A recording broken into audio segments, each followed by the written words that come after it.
पिछले सत्र में हम लोगों ने खूब बड़ी बड़ी बातें कर ली, समाधि, संयम,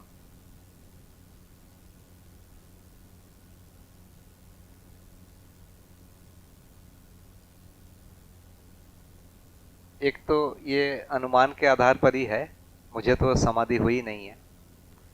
समाधि तो बहुत दूर की बात है, न ध्यान हुआ है न धारणा हुआ है। संयम और आगे की बात होती है। तो एक प्रकार से हमने जो सुना है, मैंने जो सुना है बाबा जी से, फिर कुछ सोचा, हम दोस्तों ने मिलकर थोड़ी बहुत चर्चाएं की है, उसके एक निष्कर्ष हैं। ऐसा लगता है कि ये सब आगे बढ़ने में मदद कर सकता है, तो यही मान के हम लोग इस पर चर्चा कर रहे हैं।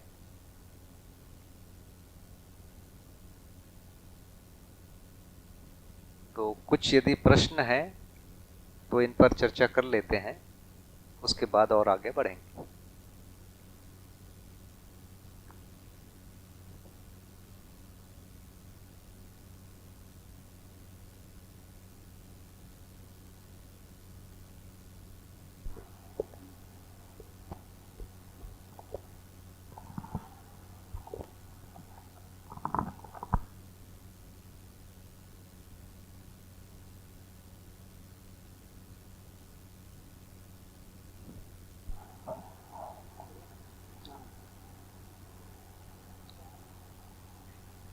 हेलो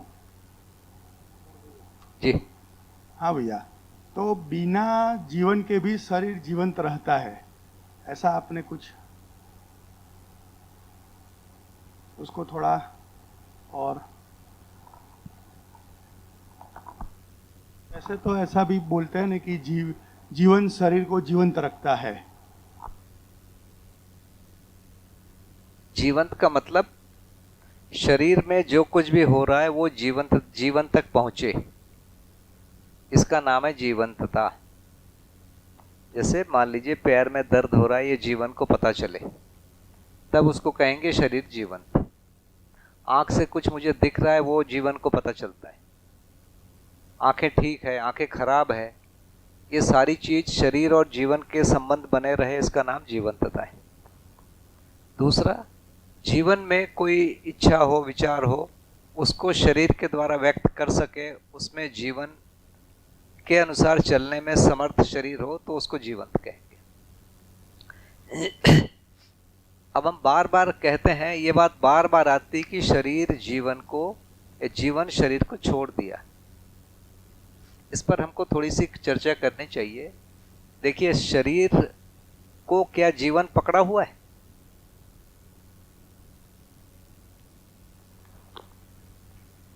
ज्यादा सामने हो जा रहा है। तो शरीर को जीवन क्या पकड़ा हुआ है? जीवन शरीर को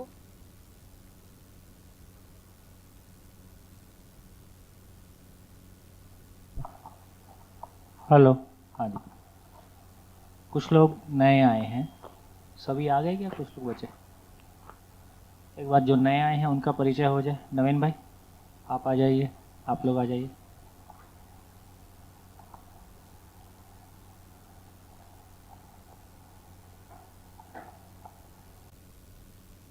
ठीक है, तो कार्यक्रम को आगे बढ़ाते हैं।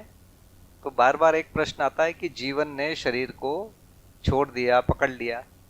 तो क्या जीवन भौतिक रूप से तो शरीर को पकड़ सकता ही नहीं है, क्योंकि गठनपूर्ण परमाणु है, वो अणुबंधन में आता ही नहीं है, भार बंधन में आता ही नहीं है, किसी रासायनिक संरचना का भाग होता ही नहीं है। तो जुड़ा तो वह रहता है नहीं। जुड़ाव किस प्रकार का रहता है? जीवन और शरीर का एक प्रकार का कनेक्शन है, जिसके लिए मैंने ब्लूटूथ और मोबाइल का एक उदाहरण दिया था।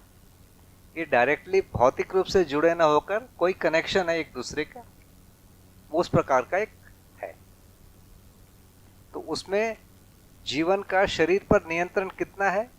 तो ये जीवन शरीर को बढ़िया पाल पोस सकता है, खिला सकता है, सुंदर बना सकता है, सजा के रख सकता है, कुरूप बना सकता है, और तो और इसको मार डाल सकता है।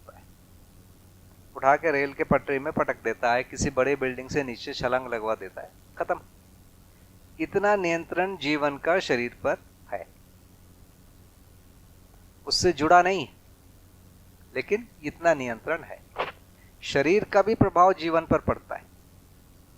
जैसे हमारे पेट में दर्द होता है तो हम परेशान होते हैं, मतलब जीवन परेशान होता है। आंख से दिखता नहीं तो हम रोते हैं। तो शरीर का भी प्रभाव जीवन पर पड़ता है।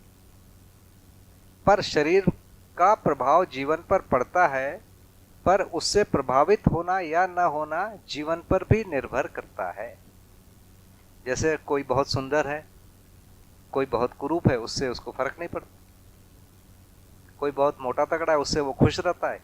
कोई बहुत मोटा तगड़ा नहीं है, दुबला पतला है, उससे भी वो खुश रह सकता है। तो शरीर के बीमारी से कुछ लोग अप्रभावित रहते हैं। अभी किसी को हम देखते ही बीच बीच में कहानियां सुनते ही हैं, उसके हाथ नहीं है, पैर नहीं, उन्होंने ये कर लिया वो कर लिया जो हाथ पैर वाले नहीं कर पाते। तो शरीर के अक्षमता का प्रभाव जीवन पर नहीं पड़ता है। जीवन यदि चाहता है तो पड़ता है, नहीं चाहता है तो नहीं पड़ता है। तो एक तो कनेक्टेड एक अलग प्रकार से है, जुड़ा नहीं है, लेकिन एक दूसरे से किसी प्रकार से संबंधित है, एक दूसरे का प्रभाव पड़ता है। पर शरीर के प्रभाव से जीवन का प्रभावित होना या न होना जीवन पर डिपेंड करता है। और जीवन से शरीर का प्रभावित होना जीवन की इच्छा पर निर्भर करता है। किसी भी सीमा तक इसको प्रभावित कर सकता है, मार डाल सकता है, यहां तक है। पहली बात तो ये। अब दूसरी बात इसमें देखेंगे कि अब मैं जैसे अपना उदाहरण लूं कि मेरे चाहने से ये हाथ उठता है, इसको कहूंगा स्वस्थ शरीर। एक समय में किसी के चाहने से हाथ उठता नहीं, इसको कहेंगे अस्वस्थ शरीर। मेधस तंत्र में कोई खराबी आ गई, उसके कारण मैं दायां हाथ उठाना तो उठाता हूं, बायां हाथ उठता है। यहां तक ले जाना चाहता हूं, वहां तक चला जाता है। ये धीरे धीरे आयु होने पर हम देखेंगे कि पैर हमारे सीधे चलते नहीं है, लड़खड़ा के कमर पकड़ लेती है, पैर पकड़ लेता है। ऐसे कई प्रकार के प्रॉब्लम आते हैं, नसों में आते हैं, मसल्स में आते हैं, हड्डी में आते हैं और ब्रेन में भी आ जाते हैं। जैसे कुछ लोग हकला के बोलते हैं, वो चाहते हैं क्या? नहीं, वो चाहते नहीं है, फिर भी वैसी आवाज निकलती है। ऐसे बहुत सारे प्रॉब्लम आते हैं, वो बीमारी के लक्षण है। हम अभी उस पर चर्चा नहीं करेंगे, क्योंकि फिर हमारा मुख्य जो सब्जेक्ट है वो भटक जाएगा। तो जीवन और शरीर में स्वस्थ शरीर वो है जो जीवन के अनुसार चलता है। ये इसका दूसरा भाग है। तो जीवन के अनुसार शरीर चलता है। अब इसमें मैं कहूंगा कि मैं शरीर को छोड़ दूंगा। हमने एक बहुत बार जो लोग जीवन विद्या सुन लेते हैं, वो लोग कहते हैं वो मर गया नहीं बोलते हैं। वो क्या बोलते हैं? उसने शरीर छोड़ दिया। सामान्य भाषा क्या, वो मर गया, वो मर गए। बहुत सम्मान से बोलना है तो बोलते हैं मर गए, देहावसान हो गया, मृत्यु हो गई, ये भाषा बोलते हैं। लेकिन जो जीवन विद्या सुन लेता है, दर्शन को थोड़ा सा पढ़ लेता है, वो बोलता है उसने शरीर छोड़ दिया। मुझे भी लोग बोलते हैं छोड़ दिया। कई बार मैं मजाक करता हूँ, पूछता हूँ कि यार मैं तो चाह के भी शरीर को छोड़ नहीं सकता, जबकि मैंने कई शरीर यात्राएं की है जिसमें शरीर को छोड़ा ही हुआ है। भाई इसके पहले सीधा तो यहाँ नहीं आया हूँ, है ना। 2-4 पहले मानव शरीर यात्रा भी रही होगी, जानवरों की भी रही होगी। तो कितने भी बार छोड़ लिए, हमारे पास वो अधिकार नहीं आता है कि जब चाहे छोड़ दूं। वो अधिकार नहीं आता। होता क्या है घटना, ये शरीर की मृत्यु हो जाती है। शरीर की मृत्यु हो जाने के बाद वो छूट ही जाता है, छोड़ना नहीं पड़ता है, वो छूट ही गया, है ना। इसका नाम है शरीर छूट गया। हमने छोड़ा, ये भाषा बहुत बढ़िया नहीं तो फिर हर कोई छोड़ पाता। मैं तो कभी पहले छोड़ के निकल ही गया होता। और मैं सोचता हूँ कि हर आदमी की जिंदगी में ऐसा आता ही है मौका कि चले यार हो गया बहुत लेकिन वो जा नहीं पाता है। तो शरीर की मृत्यु क्या चीज है? एक भिन्न चीज है। शरीर की मृत्यु को यदि समझेंगे तो उसमें 3 बड़े फैक्टर हैं। तो पहला ब्रेन डेथ हो जाना, माने जीवन जो संकेत ब्रेन के माध्यम से देना चाहता है शरीर को, वो पहुंचता ही नहीं। जीवन ब्रेन को देता है, उससे नीचे जाता ही नहीं है। ब्रेन डेथ हो गया, जो अंतिम डेथ है। दूसरा है हार्ट बंद हो गया। हार्ट यदि बंद हो जाए तो थोड़े ही देर में खून जहां पर है वहीं रुक जाता है और वो खून की क्लॉटिंग हो जाती है। इसके बाद ब्रेन को मरना ही पड़ेगा, क्योंकि ब्रेन को तुरंत नया रक्त चाहिए बार बार, और बहुत अच्छे से उसमें ऑक्सीजन चाहिए, ग्लूकोज चाहिए, तो बहुत सारी चीज़ें ब्रेन को जिंदा रहने के लिए चाहिए। तो यदि हार्ट बंद हो गया तो ब्रेन को वो सब नहीं मिलेगा, ब्रेन डेथ कुछ समय में हो जाएगा। या लंग्स से यदि डेथ हो जाए, लंग्स ब्रेन में ऑक्सीजन पहुंचाने का प्राण काम करता है, ब्रेन में माने पूरे शरीर में, तो यदि लंग्स वहां पहुंचा नहीं पाया तो ब्रेन की थोड़ी देर में डेथ हो जाएगी। कुल मिलाकर डेथ ये तीनों में से कोई एक हो गया तो बाकी दोनों होते ही है। कौन सा पहले होगा ये सोचने की बात है। तो शरीर की मृत्यु होने के बाद जीवन शरीर को चला नहीं सकता, शरीर चलाने योग्य नहीं रहता, इसको मृत्यु कहते हैं। मृत्यु का मतलब ये नहीं है कि जीवन ने शरीर को छोड़ दिया, नहीं, छोड़ ही नहीं पाते हम। और इसी में एक और बात कहते हैं कि मान लो जीवन शरीर को छोड़ दिया, जैसे हम कुछ घटनाएं सुनते हैं कि कोई शरीर से निकल के उधर चला गया, घूम के आ गया, जिसको हम बोलते हैं छोड़ दिया। वास्तव में वो छोड़ता नहीं है, शरीर पर नियंत्रण बनाए ही रखता है। और शरीर के थोड़ा बाहर 1 किलोमीटर, 2 किलोमीटर, 1000 किलोमीटर, 1,00,000 किलोमीटर से भी शरीर को ये कंट्रोल करता है।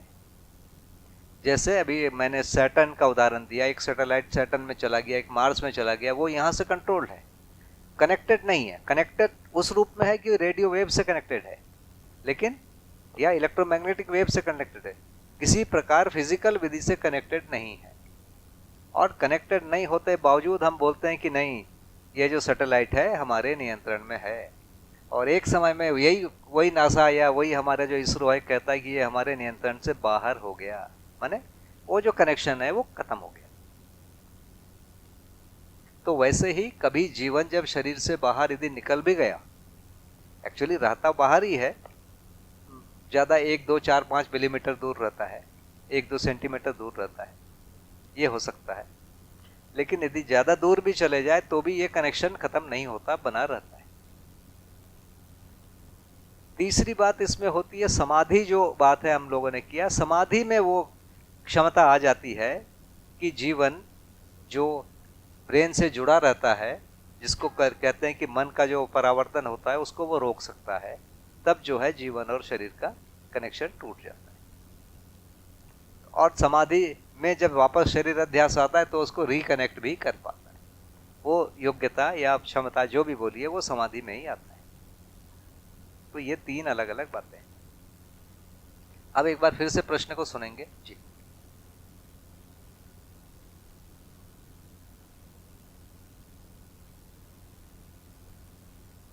प्रश्न क्या था एक बार बताइए।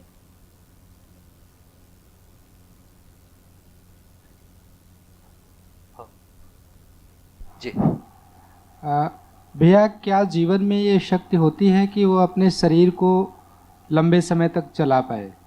जैसे स्टीफन हॉकिंस के बारे में कहा जाता है कि उनको डॉक्टरों ने शुरू में कह दिया था कि ये शरीर ज़्यादा दिन तक चला नहीं पाएंगे, खत्म हो जाएंगे। लेकिन उन्होंने नहीं भैया, आप अपने शब्द दे रहे हैं, डॉक्टर ये नहीं बोला है कि चला नहीं पाएगा। देखो हम अपने शब्द बनाते हैं, चलाना तो उधर बोला ही नहीं जाता। शब्द हमने बनाया है, ये उनका ये स्टेटमेंट था। हाँ। कि वो अधिक दिनों तक जिंदा नहीं रह पाएंगे, अधिक दिनों तक जिंदा नहीं रह पाएंगे। लेकिन स्टीफन हॉकिंस ने कहा था कि अगले 50 साल तक तो मैं जीवित रहूंगा। तो क्या जीवन में एक क्षमता होती है कि वो निर्णय पूर्वक अपने शरीर को लंबे समय तक जिलाए रख सकता है? बिल्कुल हो सकता है। इसी का तो नाम है जागृति, शरीर का मैक्सिमम यूज कर पाना, है ना। तो शरीर पर कुछ नियंत्रण है, इसको हम सजा के रख सकते हैं, सुंदर दिखा सकते हैं, 2, 4, 5 साल ज़्यादा खींच सकते हैं, किसी के लिए 50 साल भी खींचा जा सकता होगा। तो जीवन में वो क्षमताएं हैं। जो शरीर का आयुष्य कर्म होता है, मतलब किस शरीर की कितनी आयु है, इसका श्वासोच्छ्वास से कोई संबंध है? ये अभी चर्चा का मुद्दा ये नहीं है भैया, है ना। अभी जो मुद्दे हैं उस पर हम चर्चा कर लेते हैं, बाद में उस पर आ जाएंगे। हम जीवन और शरीर के बीच के संबंध की बात कर रहे हैं। जीवन ने शरीर को छोड़ दिया, इस प्रकार की जो बात है उस पर बात कर रहे थे। तो ये क्या हो रहा है, जीवन और शरीर का एक संबंध है और एक विशेष प्रकार का एक प्रक्रिया है, उससे हम कह रहे हैं। और समाधि एक ऐसी चीज है जहां जीवन शरीर से अपने संपर्क को अलग कर सकता है और बाद में उसको रिकनेक्ट भी कर सकता है। पर ये बहुत ही रेयर घटना है, मतलब लाखों करोड़ों लोगों में किसी को होती है, और लोग पूरी जिंदगी बिता देते हैं, पूरी जिंदगी मेहनत करते हैं और नहीं होती। ऐसे किस्सों से भरा पड़ा है ना। वो जो दुनिया है उसमें भी यही माना जाता है कि ये लाखों करोड़ों करोड़ों लोगों में एक को होता है। सामान्य जो हमारे जैसे लोग हैं जो यहाँ जीते हैं, उनमें किसी को ये होता नहीं। जी भैया, समाधि की स्थिति में जीवन शरीर से अलग हो, उस स्थिति में शरीर, जड़ शरीर जो है वो वैसी ही स्थिति में कैसे बना रहता है? जीवन जब उसको नहीं चला रहा है। कीड़े मकोड़े में जीवन नहीं होता है, ब्रेन होता है। मध्य दर्शन एक नई चीज कह रहा है, मतलब नई चीज इसलिए कि आदर्शवादी से भिन्न कह रहा है। साइंटिस्ट ये मानते ही हैं कि इसको चलाने के लिए कोई जीवन नहीं, अपने आप चल रहा है।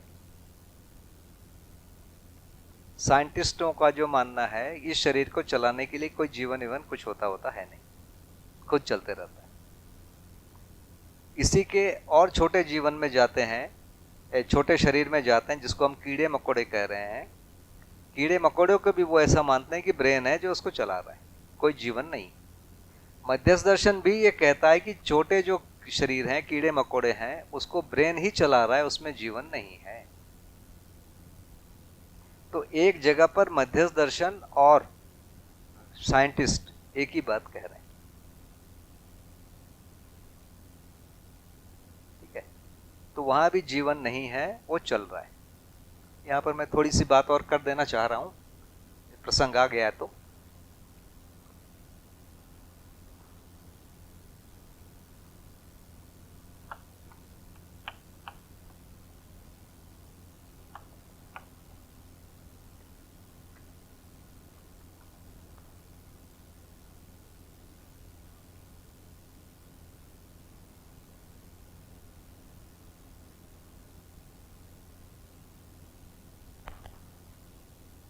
जीव अवस्था के मोटे मोटे दो भाग देख सकते हैं, जिसको मैं अभी कीड़े मकोड़े लिख रहा हूं, जो दर्शन की भाषा में स्वेदज लिखा हुआ है।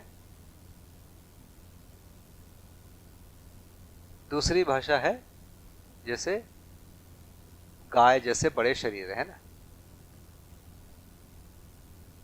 इसमें ब्रेन है।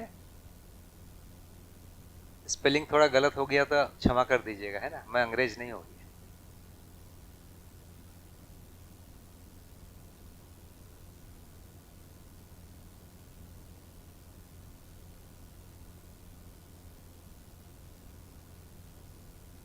जो अभी मैंने बोला उसका मतलब एक एक छोटे इसमें लिख दिया कि कीड़े मकोड़ों में ब्रेन है, उसको चलाने वाला, और कुछ भी नहीं है, जीवन जैसी चीज नहीं है, क्रॉस लगा दिया, जीवन नहीं है।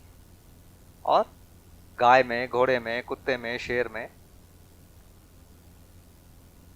जीवन भी है, शरीर भी है। ये जीवावस्था है। इसी को कह रहे हैं वंशानुषंगी। वंशानुषंगी क्यों कह रहे हैं? इसका जो आचरण है कीड़े मकोड़े का, इसके ब्रेन में रखा हुआ है। ब्रेन में रखा हुआ है कि उसको क्या खाना है, क्या नहीं खाना है, उसी को वो खाएगा, दूसरे को खाएगा ही नहीं। कैसे जगह पर उसको रहना है, जिसको हैबिटेट कह रहे हैं, उसको उसी में वो फीड है, मतलब उसका जो सॉफ्टवेयर है बना हुआ है। ब्रेन में एक संरचना ऐसी बनी हुई है कि वो उसी भोजन को करेगा, उसी समय खाएगा, उसी समय सोएगा। किसी को प्रकाश में रहना है तो वो कीड़ा प्रकाश में रहेगा, किसी को अंधेरे में रहना है तो अंधेरे में रहेगा। इस ढंग से उसका एक बना बनाया वंशानुसंगी सिस्टम है।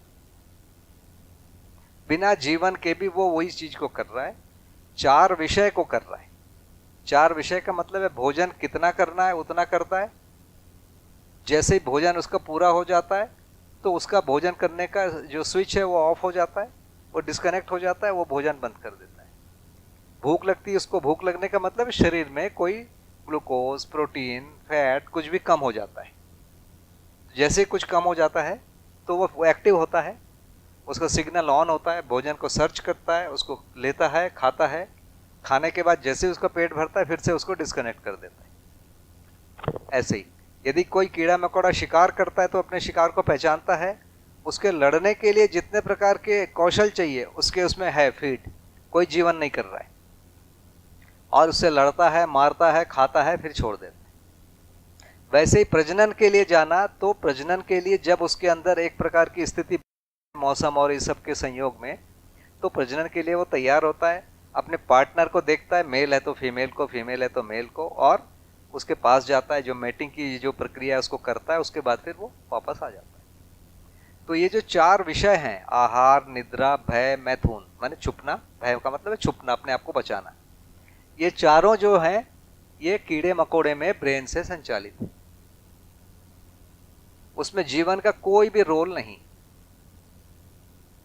ऐसी परिस्थिति आती है तो वो खाना खाने जाता है, ऐसी परिस्थिति आता है तो वो सोने जाता है, ऐसी परिस्थिति आती है तो वो मैथुन करने के लिए या मैटिंग करने के लिए जाता है, अपने आप वो होता है। सेम चीज इन बड़ों में है, जैसे गाय में, भैंस में, कुत्ते में, बिल्ली में देखते हैं, इनमें भी वही है। जैसे ही वो एक स्थिति आती है, जैसे युवावस्था आता है तो वो मैटिंग के लिए तैयार होता है। कईयों में मौसम से होता है, उस मौसम में वो मैटिंग के लिए तैयार होता है, अपने पार्टनर को देखते हैं। तो यहाँ जीवन रहता है, जीवन रहते हुए भी इसकी जो भूमिका है लगभग शून्य है। इसकी भूमिका शून्य, जीवन है पर इसकी भूमिका शून्य है। भूख लगती है तो गाय को खाना ही पड़ता है, तो उसका जीवन ऑन और ऑफ करता है, या ऑन या ऑफ करने के लिए बाध्य है वो, उसमें उसका कोई वश नहीं चलता है। उसका वश 1-2 जगह चलता है, बहुत रेयर। जैसे कुत्ता है, वो शेर से लड़ लेता है मालिक के लिए, मालिक नहीं होता है तो वो शेर को देख के भागता है। वैसे ही कुछ चीजें दिखती है, मालिक मर गया तो कुत्ता भूखा रहता है, खाना नहीं खाता, 1 दिन, इतना 2 दिन, इतना ही चलता है। तो यहां पर जीवन शरीर के अनुसार जीने के लिए बाध्य है, तो चलती है पूरे शरीर की ही, शरीर की ही चलती है, इसीलिए इसको वंशानुसंगी कह रहे हैं। ब्रेन की ये चलती है, जीवन की बिल्कुल भी नहीं चलती है। तो चाहे जीवन हो चाहे न हो, चलती है शरीर की ही, वंश की ही, इसीलिए इसको वंशानुसंगी व्यवस्था कह रहे हैं। ठीक है। ये मानव में थोड़ा सा भिन्न है। मानव में जीवन शरीर को नियंत्रित कर सकता है। जैसे अभी हम खाना खाएंगे, अभी हम खाना नहीं खाएंगे, अभी हम चाय पिएंगे, कॉफी पिएंगे, हम तय कर पाते हैं, हम उपवास रहेंगे, तो ये सारी चीज मानव तय कर पाता है, चारों विषयों को नियंत्रित कर पाता है। और इन चारों विषयों को नियंत्रित करना ही सभ्यता बोला गया है। यदि जो नियंत्रित नहीं कर पा रहा है उसी को असभ्य कह रहे हैं, उसी को जंगली कह रहे हैं, उसी को हम जेल में डाल रहे हैं। तो मानव में जीवन शरीर को नियंत्रित कर पाता है, इसलिए मानव को संस्कार अनुषंगी कहते हैं।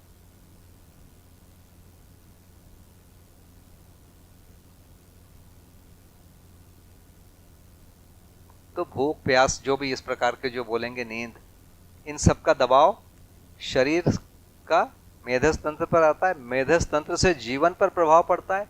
जीवन उससे यदि प्रभावित हो जाता है तो हम कहते हैं कि ये अविकसित आदमी है, ये अजागृत आदमी है, या वो जंगली है ना, या वो घटिया है। हम उसको कई अलग अलग नाम दिए हैं, क्रिमिनल है, ये सब क्राइम करते हैं, इसको क्रिमिनल बोलते हैं। कुल मिला के ये चीज जीवन को, शरीर को नियंत्रित करना अनिवार्य है, ये हमारे समाज में स्वीकारा है। हमारे समाज के रूप में भी जाएंगे तो आज किसी और प्रकार का है। 2000 साल पहले कोई और प्रकार से हमने नियम बनाए थे, 5000 साल पहले कुछ और नियम थे। तो इन नियमों के द्वारा हमको उतना सीखना होता है समाज में और उसको करना होता है। ठीक, तो इतनी बात मुझे करनी थी। इस पर कुछ यदि जी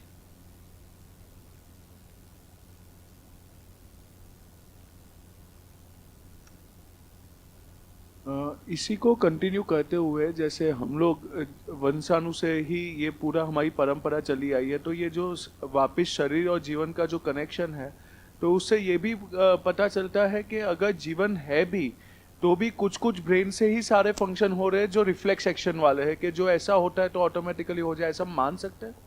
हाँ, थोड़ा थोड़ा सा मानिए, नहीं तो फिर हर चीज बोलेंगे रिफ्लेक्स एक्शन है। कोई किसी को रेप कर देता है तो बोलेगा रिफ्लेक्स एक्शन है। यानी तब जीवन कोई भूख से कहीं लूट लेता है हाँ। तो बोलेंगे रिफ्लेक्स एक्शन है। ये नहीं चलेगा। मानव जाति इसको हजारों साल पहले नकार चुकी है। भूख के कारण लूटना जो है गलत, बोला है ना। तो भूख लगेगी, हमको नियंत्रित करना है।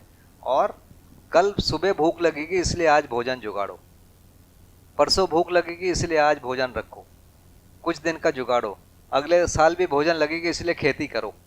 ये हम वहां तक आए, सभ्यता वहां तक चली आई है कि 1 साल 2 साल 3 साल आगे का सोचती है। और हम उस प्रक्रिया को करते हैं ताकि भूख के कारण दुर्घटना न हो, आहार, वैसे निद्रा के कारण कोई दुर्घटना न हो, भय के कारण नहीं हो, मैथुन के कारण न हो। इन चारों चीजों को नियंत्रित करने के लिए ही मानव जाति ने पूरे नियम कानून बनाए। इसी का नाम सभ्यता है।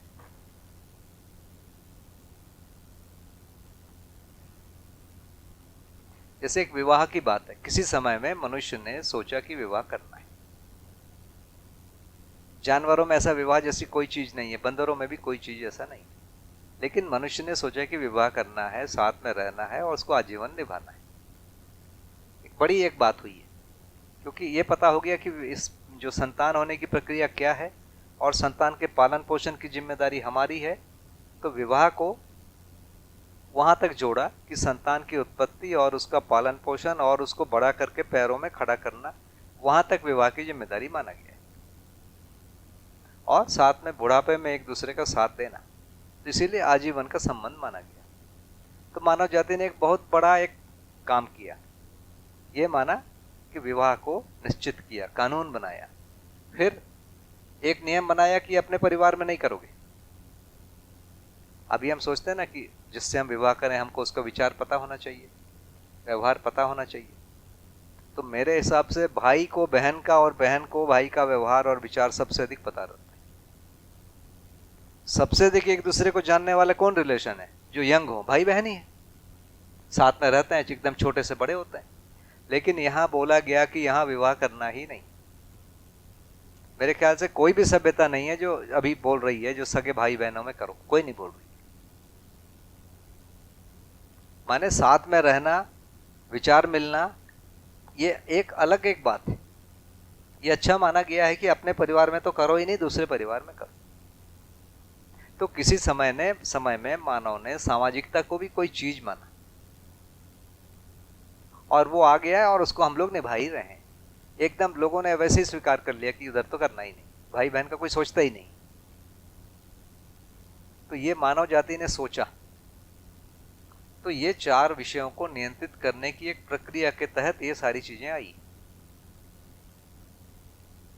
तो 4 विषय शरीर के हैं, जीवन उसको पहचानता है और उससे परेशान न हो इसके लिए वो नियम बनाता है, जीने का ढंग बनाता है, जीवन शैली बनाता है, सामाजिक उत्सव बनाता है और इन सबको पूरी तरह सुचारू रूप से चलाने का कार्यक्रम करता है। और जो इसको नहीं करता है उसको दंडित करने की व्यवस्था भी आज तक चल रही है, उसको भी बनाया हुआ है।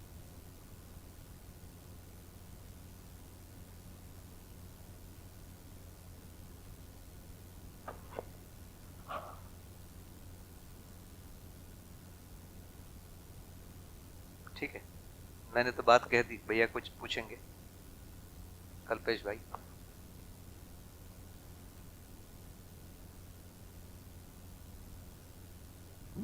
कुछ दूसरा ऐसा भी सुनने में आया है कि कोई पहले से अपना शरीर छोड़ने की जो बात है कि मैं इस तारीख को शरीर छोड़ूंगा, और ऐसी घटना कुछ कुछ बनी हुई भी सुनने में आती है, तो उसको कैसे देखेंगे? भैया ये तो हजारों लाखों में एक है। मान लो उसको पता चल गया होगा शरीर मर जाएगा, ये मान लो ना। छोड़ दूंगा क्या होता है? छोड़ना तो होता ही नहीं है ना। अभी हम चर्चा करके देखे, शरीर को छोड़ नहीं सकते, शरीर को मरना होता है ना। तो सबसे सरल तो पोटेशियम साइनाइड बताते हैं, टच करते ही कहानी खत्म। टच करने के बाद हाथ वापस भी नहीं ला पाओगे, इतने में कहानी खत्म। तो बोल देगा भैया मैं उस डेट को छोड़ने वाला हूँ, ऐसे करके छोड़ूंगा, है ना। कई लोग बोलते हैं आत्मदाह करूंगा, उसको पकड़ के ले जाते हैं, भैया मत कर। कई लोग को ले जाते हैं पकड़ के आत्मदाह करने वाले को, तो इसको भी मतलब जो अपने शरीर को मारने को भी अपराध माना गया है। ये एक बड़ी संपत्ति है। शरीर जो है बहुत बड़ी एक संपत्ति है, बहुत ही मुश्किल से युवा हुआ है, बहुत ही श्रम लगा है उसके पीछे। उसका मर जाना, बीमार हो जाना, किसी को मार देना, हाथ पैर कट, एक हमारा समाज का बहुत बड़ा लॉस है। एक व्यक्ति किसी का एक हाथ काट दिया गुस्से में, हुआ क्या, एक बहुत बड़ा लॉस हुआ ना समाज का। वो समाज के विकास में योगदान दे सकता था, उसको हमने रोक दिया, इसलिए उसको अच्छा नहीं मान रहे। और ये आज से नहीं है, ये हम कम से कम हजारों साल का तो हम इतिहास आज हम पढ़ सकते हैं। हर समय ये सबको खराब माना गया। जी नमस्कार भैया। भैया, दुर्घटना में किसी की मृत्यु हो जाती है तो ऐसा सुनने में आता है कि उसको मुक्ति नहीं मिलेगी, उसकी आत्मा भटकेगी, ये सब क्या है?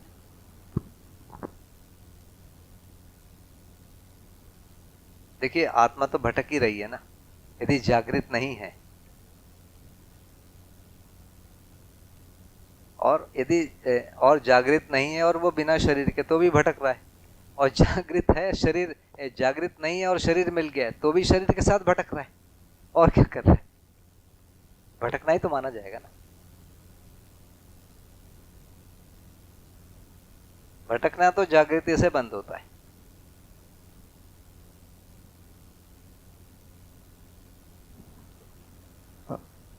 भैया, जो आजकल देखा जा रहा है कि जो आत्मदाह करते हैं, जैसे कोई 5वीं मंजिल से गिरता है या 20वीं मंजिल से गिरता है, तो जीवन उसका जब निर्णय कर लेता है वो नीचे जाने के लिए, तो जीवन उसका जो साथ है शरीर का कब छोड़ देता है नीचे से?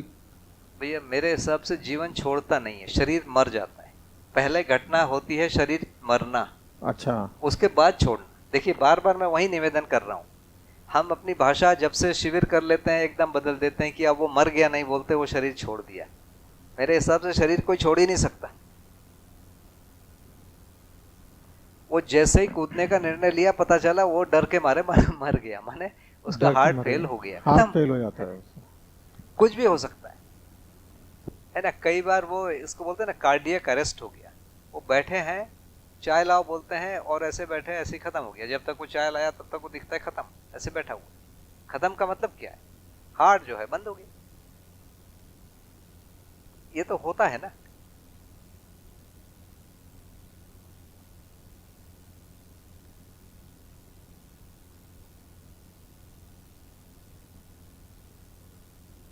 भैया, किसी को जैसे ब्रेन ट्यूमर हो जाता है, उसमें मेमोरी लॉस हो जाती है। किसी को ब्रेन ट्यूमर में मेमोरी लॉस हो जाती है।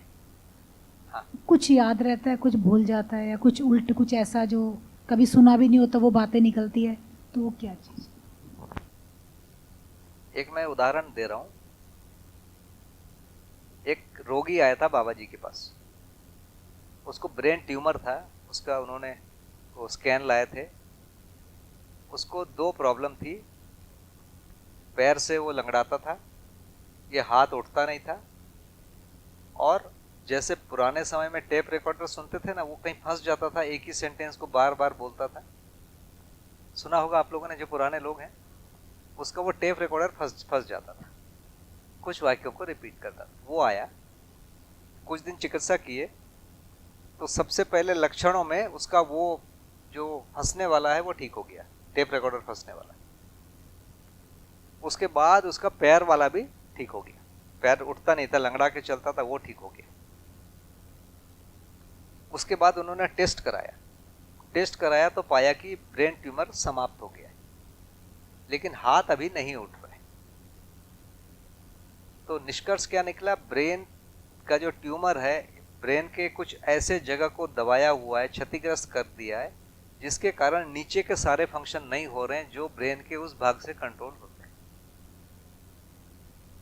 वो छोटा हुआ तो पहले वो जो बोलने वाला जो जगह है, स्पीच वाले जगह पर जो भी बाधाएं थी वो खत्म हुई।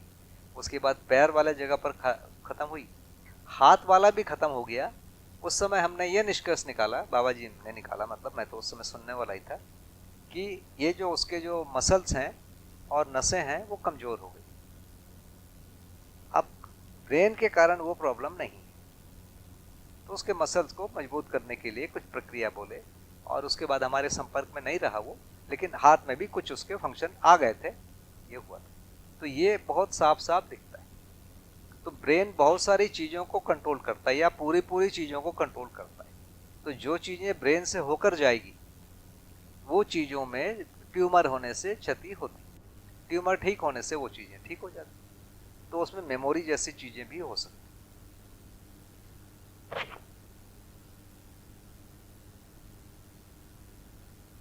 मेमोरी पर बड़ी चर्चा होती है। मान लो हमने स्प्रिंग देखा होगा ना, स्प्रिंग को खींच के छोड़ देते हैं, वापस उसी जगह में आ जाता है। इसको क्या कहेंगे, क्यों आ जाता है? इसको भी मेमोरी कह सकते हैं। क्या है ये मेमोरी? और क्या चीज है? उसी जगह वापस आ जाना। जैसे कीड़े मकोड़े हैं, कीड़े मकोड़े या मधुमक्खी, इसमें तो ब्रेन नहीं होता, लेकिन जीवन नहीं होता, जीवन नहीं होता, ब्रेन होता है। और मधुमक्खी हर बार अपने ही छत्ते में जाती, दूसरे छत्ते में जाती नहीं, और उसी फूल में जाती जिसमें पराग है या मकरंद है, तीसरे में जाती नहीं। तो बिना जीवन के भी उसमें पहचानने की प्रक्रिया है और सीधे अपने घर में बार बार आती है। इसका मतलब है मेमोरी तो ब्रेन में ही है, और कहां पर है? तो पदार्थावस्था में भी मेमोरी है, स्प्रिंग का मैंने उदाहरण दिया, तो प्राण अवस्था में भी होगी, जीव अवस्था में भी होगी, ज्ञान अवस्था में भी होगी। कुछ पत्तियां हैं, आप उसको एक प्रकार से टिल्ट करो, वापस वो वैसी हो जाती। तो ये एक प्रकार से उसका रचना बना हुआ है, उसी रचना को फॉलो करना ही मेमोरी का काम हुआ। तो अपन कीड़े मकोड़े में भी मेमोरी देखते हैं। वो बड़े जानवर, गाय को छोड़ दो, सीधा अपने घर जाता है, कुत्ता अपने मालिक को पहचानता है, ये सब है। तो ये सारी चीजें मेधस तंत्र से होते हुए जीवन में जाता है। हम किन मेमोरी की बात कर रहे हैं अब? जो जीवन में जा रही है, वो जो चीजें हैं जीवन से ही नियंत्रित होती है। मानव के बहुत सारी चीजें, शरीर संबंधी जो चीजें हैं, वो शरीर से ही नियंत्रित हो जाती है।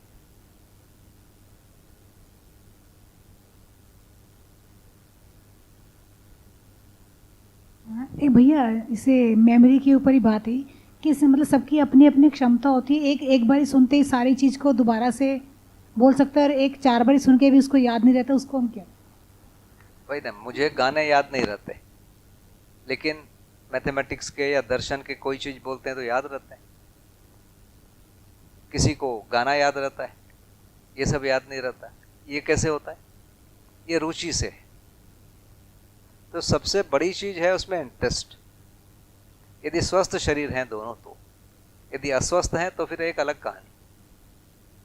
अभी जैसे मुझे व्यक्ति सामने बैठा है, उसका नाम याद नहीं आता, इसका मतलब यह नहीं कि मेरी मेमोरी खराब हो गई, उस समय याद नहीं आ रही। तो ये धीरे, इसका कारण फिर ब्रेन मानते हैं, क्योंकि मेमोरी को व्यक्त होना है ब्रेन के थ्रू। तो ऐसी स्थिति में जैसे बड़ी एज में मेमोरी कम हो जाती है, ऐसी चीजों को भूलने लगता है। ये ब्रेन के थकावट से भी होता है। कई बार अभी हमको याद नहीं आ रहा है, आराम से सो जाओ, सुबह उठो तो सब चीजें याद आ जाती। कुछ चीजें तो होती ही ऐसी। तो एक फैक्टर तो है ब्रेन का, क्योंकि वो जो फाइल खोलना होता है ना, जो जीवन में रखा हुआ होता है, उसका जो एक्सेस है वो ब्रेन के थ्रू है। और ब्रेन थक जाने से या ब्रेन में ट्यूमर हो जाने से या कोई और प्रॉब्लम हो जाने से वो जो फाइल को सर्च करके जो खोलना है, वो जो ब्रेन के थ्रू ही होगा ना, वो नहीं हो पाता है।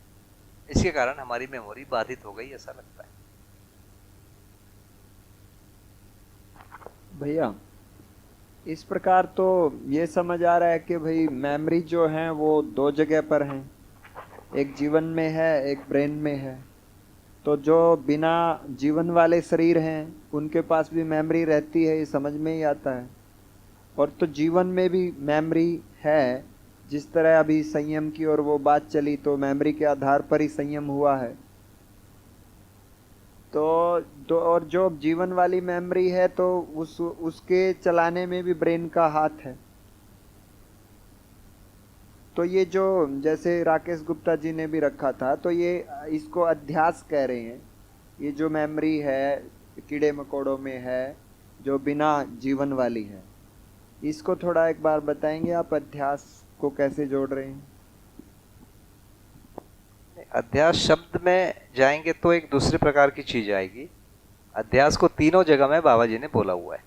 प्राणावस्था के लिए भी लिखा हुआ है, जीवावस्था के लिए भी लिखा हुआ है, ज्ञानावस्था के लिए भी लिखा हुआ है।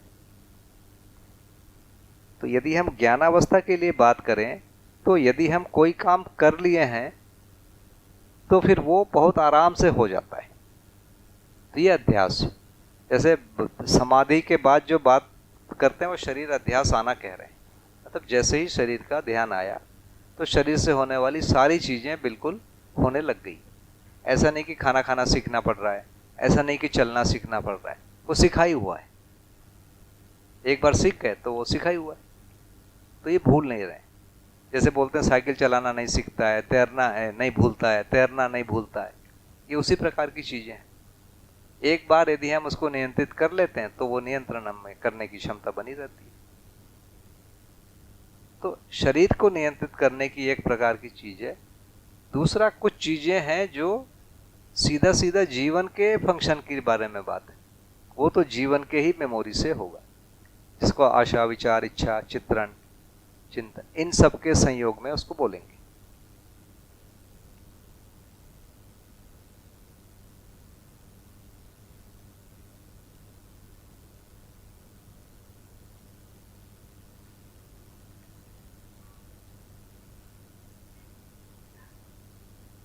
थोड़ा एक बार और बोल दीजिए दीदी। पूछ रही हूँ कि आशा, विचार, इच्छा का चुप हो जाना, क्या यही निर्विचार की स्थिति है, समाधि की अवस्था? जी हाँ। चुप होने का मतलब जो मैंने जो समझा उसको मैंने निवेदन किया कि आशा का चुप हो जाना मतलब आशा जो है शरीर को जो प्रभाव डालती है वो नहीं डालेगी, विचार पे जो प्रभाव डालती है वो नहीं डालेगी। वैसे विचार का प्रभाव चित्त पर और मन पर होता है वो नहीं पड़ेगा। वैसे चित्त का प्रभाव प्रत्यावर्तन में बुद्धि पर और परावर्तन में वृत्ति पर होता है वो नहीं होगा। इसको चुप होना बोल रहे हैं। जी भैया, आपने अभी रुचि के बारे में बोला, तो रुचि जीवन में होगी या ब्रेन में? जीवन में। जीवन में जो मैं रुचि बोला ये वाला, किसी को मीठा अच्छा लगता है, किसी को नमकीन अच्छा लगता है, ये शरीर संबंधी प्रभाव है। नहीं, करने की कुछ हाँ, रुचि जी जी, वो जीवन में है जी। तो उसको बढ़ाया या घटाया जा सकता है या हाँ, बिल्कुल। बढ़ा घटाने के लिए तो एक सबसे बड़ा चीज है वो अभ्यास है। दूसरा प्रेरणा। हम किसी गायक के पास जाते हैं, ऐसा लगता है कि गाना तो बहुत सरल है, हमारी गाने की इच्छा हो जाती है। किसी पेंटर के पास जाते हैं, पेंटिंग करके देखते हैं करते हुए, उसको ऐसा लगता है मैं भी कर सकता हूँ। उसके पास सब सरल लगता है, अलग से करो तो बनता ही नहीं। तो ये जो चीज है इसका नाम है प्रेरणा। उनके पास जाके हर चीज लगता है सरल है, उससे हमारा रुचि बढ़ता है। तो रुचि बढ़ाने के लिए सबसे बढ़िया प्रेरणा। दूसरा है अभ्यास। और प्रेरणा जो है, जैसे हमको अशोक भैया ने बताया था कि डूबा हुआ रहने से, व्यापक में डूबा हुआ रहने से उसका वो फंक्शन होता है कि प्रेरणा और स्वयंस्फूर्त होता है जीवन। तो ऐसा होता है कि मैं किसी को कम प्रेरणा मिलती है और किसी को ज़्यादा? हाँ, ये इसका तो व्यापक से मतलब नहीं है। जैसे संगीत वाली प्रेरणा मेरे को नहीं मिलेगी क्योंकि मेरा उसमें इंटरेस्ट ही नहीं। कोई बड़ा संगीतकार है, उससे मुझे ज़्यादा रुचि नहीं मिलेगी, मतलब क्योंकि मेरा इंटरेस्ट पहले से ही नहीं है। तो प्रेरणा के लिए एक तो मेरा पहले से ही रुचि नहीं है, तो वहाँ कम प्रेरणा है। लेकिन जैसे बाबा जी से मुझे प्रेरणा मिली, जबकि मैं दर्शन का कोई स्टूडेंट भी नहीं था, लेकिन मुझे लगा मुझे उसमें रुचि रही होगी, इसलिए मुझे लगा और मैंने उसको प्राथमिकता बना लिया। तो ये चीज़ तो होता है कि किसी को पहले से कोई रुचि है, जो भी उसके कारण हो, उससे प्रेरणा मिलती है और प्रेरणा देने वाला सक्षम होता है। जैसे मैं यदि सारे गामा बोलूं तो किसी को प्रेरणा नहीं मिलेगी, है ना। जो अच्छे गाने वाले हैं वो हंसेंगे, है ना, जो गाना समझते हैं, तो बाकी प्रेरणा किसी को नहीं मिलेगी। तो प्रेरणा उनको मिलेगी, यदि अच्छा गायक यहाँ पर आके बैठेगा गाएगा तो उन लोगों को प्रेरणा मिलेगी जिनकी गाने में रुचि है। आपका कहना है कि प्रेरणा सबको इक्वली अवेलेबल है, कौन कहाँ उसको कैसा लगा रहा है उसके ऊपर डिपेंडेंट है। हाँ, एक तो उसकी रुचि वाला एक फैक्टर है, उसको ज़्यादा प्रेरणा मिलेगी या ज़्यादा लेगा वो प्रेरणा। और प्रेरणा देने का भी एक सक्षम व्यक्ति है, जैसे मैं गाने का प्रेरणा नहीं दे सकता, मैं जानता ही नहीं तो कहाँ से दूंगा। तो मैं जो चीज़ जानता हूँ मैं उसकी प्रेरणा दे सकता हूँ।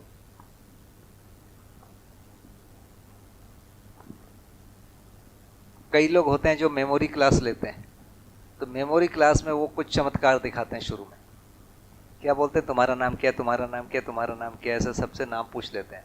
उसके बाद क्रम से सबका नाम एक एक करके बताते हैं। तो लोगों पर एक प्रभाव पड़ता है कि अच्छा एक बार में सबका नाम याद कर लिया।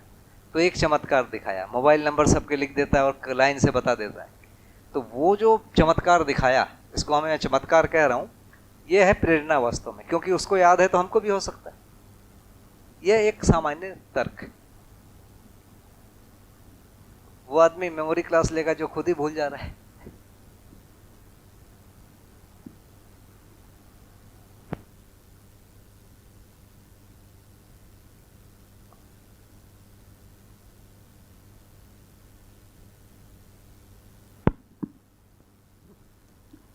भैया ये भी पता लगा है कि ये जो लीवर है उसमें भी मेमोरी होती है। जैसा खाना खाते हैं उसी से आपका पाचक रस निकालता है।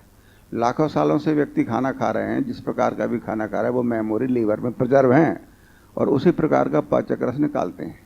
अभी जो नए नए टाइप के खाने इस ज़माने में निकले हैं उनकी मेमोरी लीवर में नहीं है, तो लीवर कन्फ्यूज हो जाता है। या फिर जैसे ये उसमें जाते हैं जो खड़े खड़े खाना खाते हैं वो वाला सिस्टम में, तो तमाम प्रकार के खाने लोग खा लेते हैं, लीवर कन्फ्यूज हो जाता है, फिर वो पाचक रस ठीक ठाक से नहीं निकाल पाता है। तो इस प्रकार से लीवर में भी मेमोरी होती है। तो ये ब्रेन का ही पार्ट हुआ, क्या हुआ, ये अलग है ये? नहीं, शरीर तो वंशानुसंगी है ना। हाँ, तो शरीर वंशानुसंगी माने वो प्रकार का आचरण होगा, वो खाना देंगे तो उस ढंग से रस बनेगा, यही वंशानुसंगिता का लक्षण है। तो वो होता ही। और अभी गाय को भी लोग कई प्रकार के खाना बना के दे दे रहे हैं, तो गाय कंफ्यूज हो जा रही है, अपना खाना नहीं खा रही, उसको खा ले रही। तो आदमी तो कंफ्यूज करने में मास्टर है ना।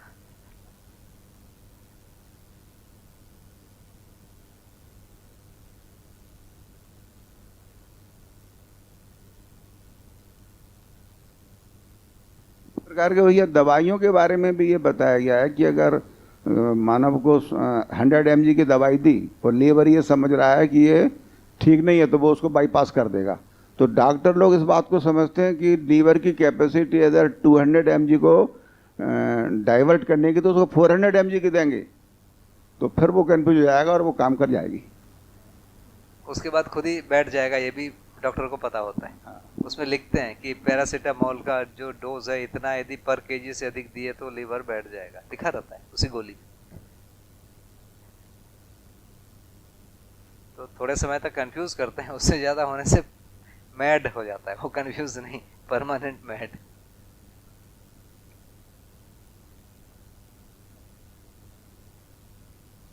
तो थोड़ा सा हम वापस उसी जगह आ जाते हैं जो बातचीत हम शुरू किए थे। तो पहले जो समाधि और संयम क्या है इस पर हम चर्चा किए।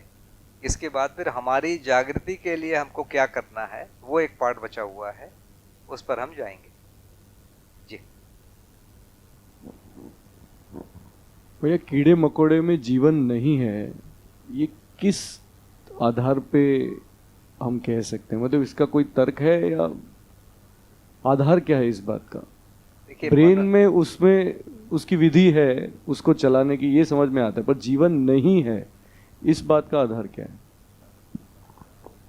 देखिए, मानव में जीवन है इसका अभी तक कोई तर्क नहीं दिया जाता। तर्क दिया गया पर वो मान्य नहीं हुआ बड़े फोरम में, जिसको अभी हम साइंटिस्ट कहते हैं, या दुनिया का जो 99% जो लोग हैं वो ये मानने लग गए कि जीवन नाम की कोई चीज नहीं है।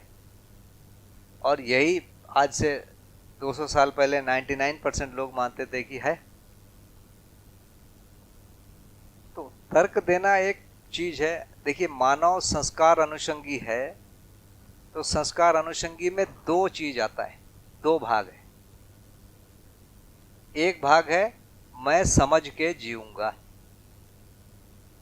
दूसरा भाग है किसी से समझूंगा। ये बहुत महत्वपूर्ण बात है। संस्कार अनुसंगी चीज यदि क्वालिफाई होगी तो कब होगी?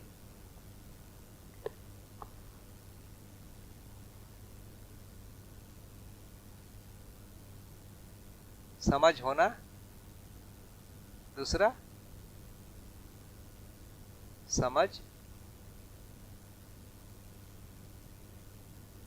एक व्यक्ति से दूसरे में जाना, ये दो चीजें होना जरूरी है। मैं समझ गया, आपको मैं समझा नहीं सकता, तो इस प्रक्रिया में संस्कार अनुसंगिता मेरा प्रमाणित नहीं हुआ। ये हो गया कि मैं समझदार हूं, वो भी प्रमाण बड़ा मुश्किल है। मैं स्वतंत्र हूं, मैं खुश हूं अपने आप में, यहीं तक प्रमाण आएगा। मैं माने कोई भी एक आदमी खुद समझ गया, खुश है, यहां तक है। यदि वो दूसरे तक नहीं पहुंचता है तो मेरा समझदारी भी प्रमाणित नहीं हुआ, मैं समझदार हूं। दूसरा ये भी प्रमाणित नहीं हुआ कि मानव संस्कार अनुषंगी होता है। तो संस्कार अनुषंगी होने के लिए ये दो कंडीशन है, दोनों एक साथ फुलफिल होगी। इसी को जब अपन आगे देखेंगे तो इस चीज को बोल रहे हैं अनुभव, और इसको बोला जा रहा है प्रमाण।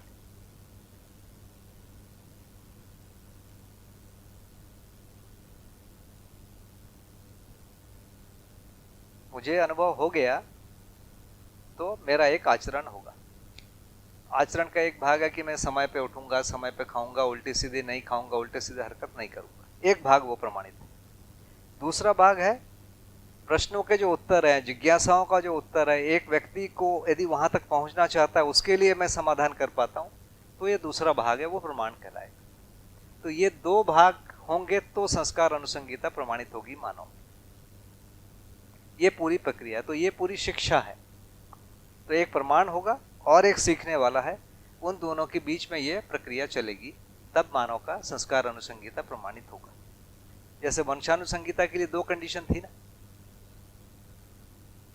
बिना जीवन के ही वंशानुसंगिता प्रमाणित हो रही है, और जीवन आने के बाद भी उसमें कुछ भी छेड़छाड़ नहीं हुआ, केवल जीवन एक प्रकार से चुपचाप बैठा है और वंशानुसंगिता ही प्रमाणित हो रही है। तो संस्कार अनुसंगिता प्रमाणित होने के लिए खुद समझदार होना और उसको दूसरे में ट्रांसफर कर पाना, ये दोनों चीज होगा, तब मानव संस्कार अनुसंगी व्यवस्था है, ये प्रूव होगा।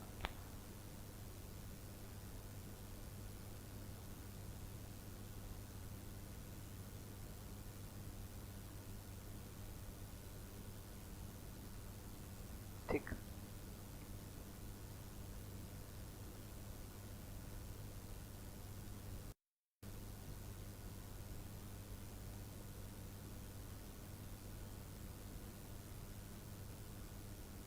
तो संयम वाला पोर्शन पूरा, उस पर कुछ और बात कर सकते हैं?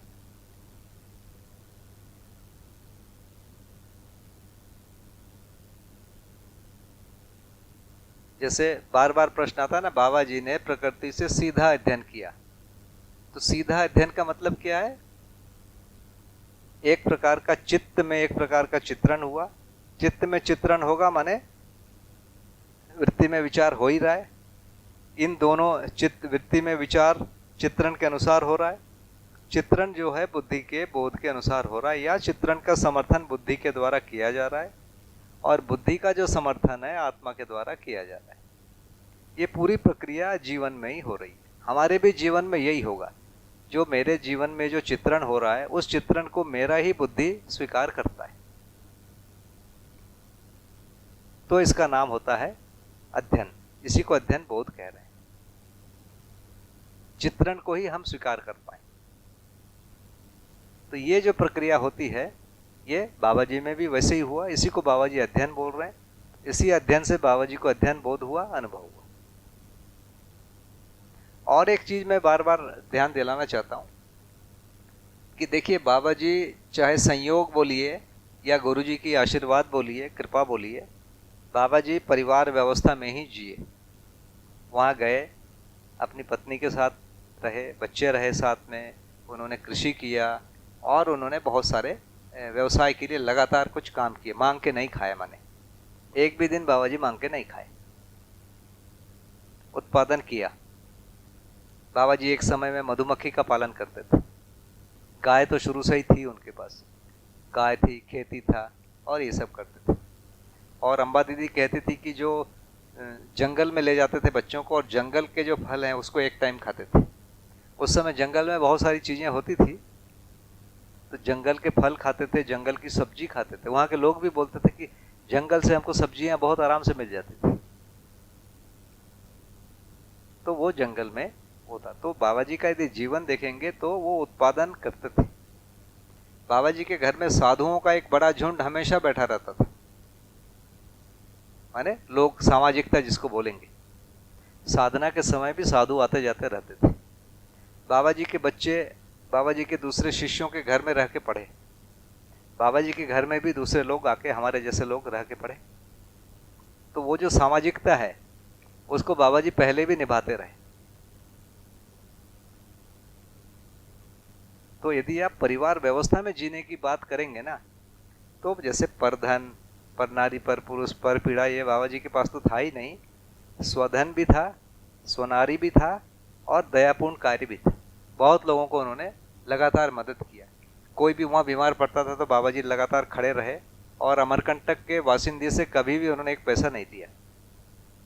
उसकी चिकित्सा के लिए कुछ दिया, दवाई उसके लिए भी नहीं दिया। इसको आखिरी तक उन्होंने मेंटेन किया। और जब आए थे तो बाबाजी को मंदिर के जो पुजारी लोगों ने बाबाजी को बहुत ज़्यादा सहयोग दिया, संरक्षण दिया। तो बाबाजी आखिरी तक उनको वैसा ही माने। और जब मैं गया था तो वो वाला जो जनरेशन था जो बाबाजी को संरक्षण दिया था वो तो चल दिया था ऊपर, मृत्यु हो गई थी। उनके बाद के जो बच्चे लोग थे जो बाबाजी से आयु में 5 साल, 10 साल, 15 साल छोटे थे, वो लोग बाबाजी को आते थे और वो बाबाजी को वैसे ही मानते थे। और जब उनके शास्त्र में, कर्मकांड में कोई विवाद होता था तो बाबाजी का जो निर्णय है अंतिम होता था। और यदि वो लोग, मतलब नर्मदा जी का जो पूजा होता है उसमें कुछ प्रसाद और कुछ चीज़ें किसी घर से जाना होता है, तो पहला जो नंबर है ये बाबाजी के घर का ही था। उनके घर में ये माना गया था कि सब लोग मानते थे कि बाबाजी के घर में कोई चीज़ है माने वो पवित्र है। तो ये दर्जा बाबाजी, माताजी, अम्बा दीदी को तो अभी तक है। पूरे वो जो वर्ग है जो इनको मानता है, जो एक प्रकार का एक सिस्टम को पवित्र मानते हैं लोग, उसमें इस परिवार को पूरा 100% वो मानते हैं। तो यदि हम देखेंगे कि उस समय का जो रीति रिवाज है उसमें बाबाजी जिए, उसमें उन्होंने कोई कमी नहीं किया, है ना। जो अनाज होता था उसमें जो पहला कुछ हिस्सा वो नर्मदा जी को मंदिर में चढ़ाते थे।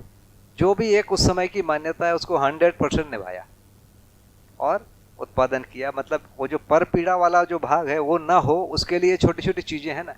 कोई मंदिर के सामने रहता है और मंदिर में नमस्ते नहीं करे तो लोगों को खराब लगेगा। उनके घर में अनाज हुआ और मंदिर में नहीं चढ़ाया तो खराब, वहाँ की एक प्रथा है। तो पहला ही चीज़ आया, भैया पहला बोरी वहाँ डालो, तो ये किया। तो जिसको हम बोल रहे हैं कि बाबाजी ये जो दर्शन लिख पाए, परिवार व्यवस्था में स्वयं जिए, वहाँ के बड़ों को उन्होंने बड़ों जैसा माना, वहाँ के बच्चों को भी अपने बच्चों जैसा माना। तो वो जो एक जीना रहा उनके पास प्राकृतिक रूप से आ गया, कोई बहुत सोच के किया ऐसा नहीं। और सब अलग भाषा वाले, अलग जाति वाले, अलग धर्म वाले, अलग धर्म वाले भी लोग थे बाबाजी के शिष्य, सब आते जाते रहे। और वही बाबाजी कहते थे कि हमारे घर में चूल्हे में जलने के लिए जो लकड़ी जाता आता था उसमें भी गंगा जल डाल के अंदर ले जाते थे किचन में। वहाँ से बाबाजी की यात्रा शुरू थी। इतना छुआछूत मानते थे। दिन में 4 बार 5 बार नहाने वाला प्रक्रिया था। और उसके बाद ऐसा हुआ कि उनके घर में ऐसे भी चीज होता रहा। तो ये जो जीना है स्वधन में, स्वनारी स्वपुरुष में, दयापूर्ण कार्य में, ये जीना एक अनिवार्यता है। इसके बिना किसी को समाधि भी नहीं होगी। उस समय तो एक बड़ी चर्चा थी कि गृहस्थ को समाधि हो भी सकती है क्या, बड़े बड़े साधु नहीं मानते थे कि गृहस्थ को समाधि हो सकती, सुनने को तैयार नहीं।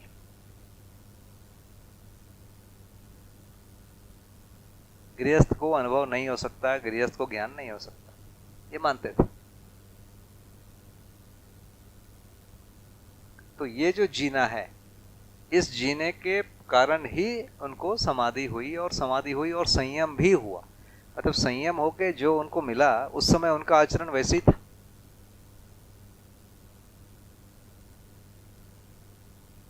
मतलब सामाजिकता, पारिवारिकता भरपूर उनके घर में, उत्पादन सेवा बहुत ज्यादा है। बाबा जी कहते थे कि उनके घर में घोर परिश्रम, घोर विद्वता और घोर सेवा था।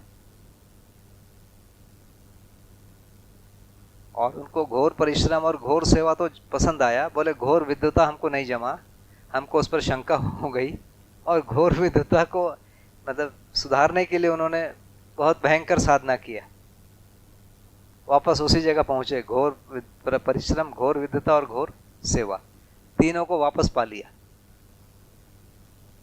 और पहले से अपग्रेडेड वर्जन ले आया जी। घोर विद्वता, विद्वान, मेरा उच्चारण बहुत शुद्ध नहीं है। घोर परिश्रम माने खूब परिश्रम, घोर सेवा,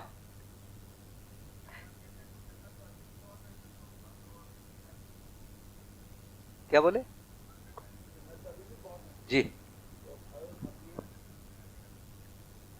देखिए, किसी भी जंगल में कभी भी फल नहीं रहा, ठीक है। अमरकंटक के जंगल में आम के पेड़ होते हैं। वो जो आम का पेड़ होता है, उसको, उस आम को वहां सुपारी आम कहते हैं, माने उसका साइज सुपारी जितना बड़ा। बता रहा हूं ना मैं, एक एक करके बताऊंगा। तो वो है, उसके ऊपर एक छिलका है, बीच में एसिड भरा है। कच्चे आम को यदि खा लिया तो मुंह में घाव हो जाएगा। मैं कम से कम 5 जंगल देखा हूं, मुझे कहीं भी फल नहीं, अमरकंटक में सीताफल नहीं होता था। तो जंगल में खाने वो जो अमरूद है, वो भी केवल इतना छोटा सा बीजा, वो बीजा चबेगा नहीं, और ऊपर से गुठली। ये जिसको भी अब आज अपन फल खा रहे हैं ना, अमरूद, इसको मनुष्य ने मेहनत करके, परिश्रम करके इसको अपग्रेडेड किया है। केले को भी वैसे किया है, वैसे आम को किया है, वैसे अनार को किया है। अनार वास्तव में जो मिलता है वो जंगली खट्टा अनार होता है। तो एप्पल को भी किया होगा, ज्यादातर फलों को किया है। कुछ फलों को कर नहीं पाया है, तो अभी पड़े हुए हैं ऐसे। तो जिसको बोलते हैं ना, जंगल में फल होता है, प्राकृतिक भोजन करो। कभी कभी जो नेचुरोपैथी वाले से मुलाकात हो जाती है, वो बोलते हैं प्राकृतिक भोजन करो। मैं पूछता हूँ प्राकृतिक भोजन में क्या करें, तो बोलते हैं फल खा लो। मैं पूछता हूँ कौन सा फल जंगल में होता है, चलो एक बार मुझे दिखाओ। मैं 6 जंगल घुमा हूँ, मैं छोटा नागपुर का जंगल घुमा हूँ, मैं ये अमरकंटक वाला जंगल घुमा हूँ, और ये जो दंडकारण्य वाला जंगल है वो भी घुमा हुआ हूँ, मैं आबू वाला भी जंगल घुमा हुआ हूँ, और हिमालय का भी जंगल घुमा हूँ। कहीं एक भी मुझे फल नहीं दिखा। सबसे बढ़िया खाने वाला फल होता है गूलर, सबसे बढ़िया गूलर। वो फिग की वैरायटी है, और उसको ऐसे खोलते ही कीड़ा उड़ता है। कोई कलेजा वाला ही इसको खा पाएगा। तो जंगल में नहीं होता फल, मनुष्य ने इसको पालतू बनाया। वैसे धान है, धान की बाली एक साथ नहीं पकती थी। एक बीज पका, वो गिर गया, दूसरा पका, फिर गिर गया, तीसरा पका, गिर गया। ये जंगली को मनुष्य ने पालतू बनाया कि एक साथ पूरी बाली पकेगी और पकने के बाद भी झड़ेगी नहीं। उसकी प्रक्रिया है, उस प्रक्रिया से उन्होंने धान की वैरायटी भी बनाया। वो सब चीजों पर काम किया होगा। ये तो लुप्त हो गया ना, अब उसकी परंपरा हो गई। तो ये सारे चीज जिसको हम बोल रहे हैं कि प्राकृतिक, जैसे आंवला इतना बड़ा मिलता है और इतना बड़ा भी मिलता है, आदमी ने तो बनाया। इतने बड़े वाले को आप खा सकते हो चबा के, इतने को खाएंगे तो एकदम एक में खाने के बाद मुंह गया, दूसरे दिन तक कुछ नहीं खाते बनेगा, ऐसा है। हर्रा है, वैसे खाए तो मुंह गया, बैड़ा है वो खाए तो मुंह, कुछ है ही नहीं खाने को। वहाँ मानव तीर्थ में भैया, मानव तीर्थ में आपने हमें वो सुपारी बैंगन भी दिखाया था। इतना बड़ा पेड़ है पूरा, और बैंगन उसका सुपारी जितना। वो वैगन की वैरायटी है वो जी, गोल वाली एक है, गुच्छे में फलता है। तो मानव ने जो भी प्रकृति में मिला उसको मेहनत करके खाने योग्य बनाया। ये सारा काम मानव कर चुका है हमारे आने के पहले। लोगों ने बहुत हजारों मतलब अरबों लोगों ने काम किया है, सैकड़ों पीढ़ियों ने काम किया है, तो आज हमको इतना बना बनाया सब जुगाड़ मिल रहा है। अब हमको ज्यादा करना भी नहीं, बहुत तो हो चुका है, बहुत थोड़ा सा काम है। तो यदि मैं नियम के रूप में देख पाया हूं तो स्वधन स्वनारी स्वपुष दयापूर्ण कार्य यदि कोई करता है तो मुझे लगता है कि उसके आगे का रास्ता खुला है, उसको जागृति होके ही रहेगी, होके ही रहेगी, उसमें कुछ नहीं करना है। और कितना भी दर्शन पढ़ ले, दर्शन बोल ले, ये यदि नहीं करता है तो उसको कोई अनुभव नहीं होगा, ये पक्की बात है। तो एक बड़ी चीज ये है, मतलब जीना, वो आचरण में लाना। अनुभव माने आचरण। जो मनोविज्ञान में जो आचरण लिखे गए हैं वो अनुभव का ही प्रमाण है ना, अनुभव ही व्यक्त होता है, तो अनुभव आचरण ही है। तो इस आचरण के लिए कुछ उन्होंने सूत्र दिए हुए हैं और उसके पीछे के तर्क के लिए पूरा एक दर्शन है।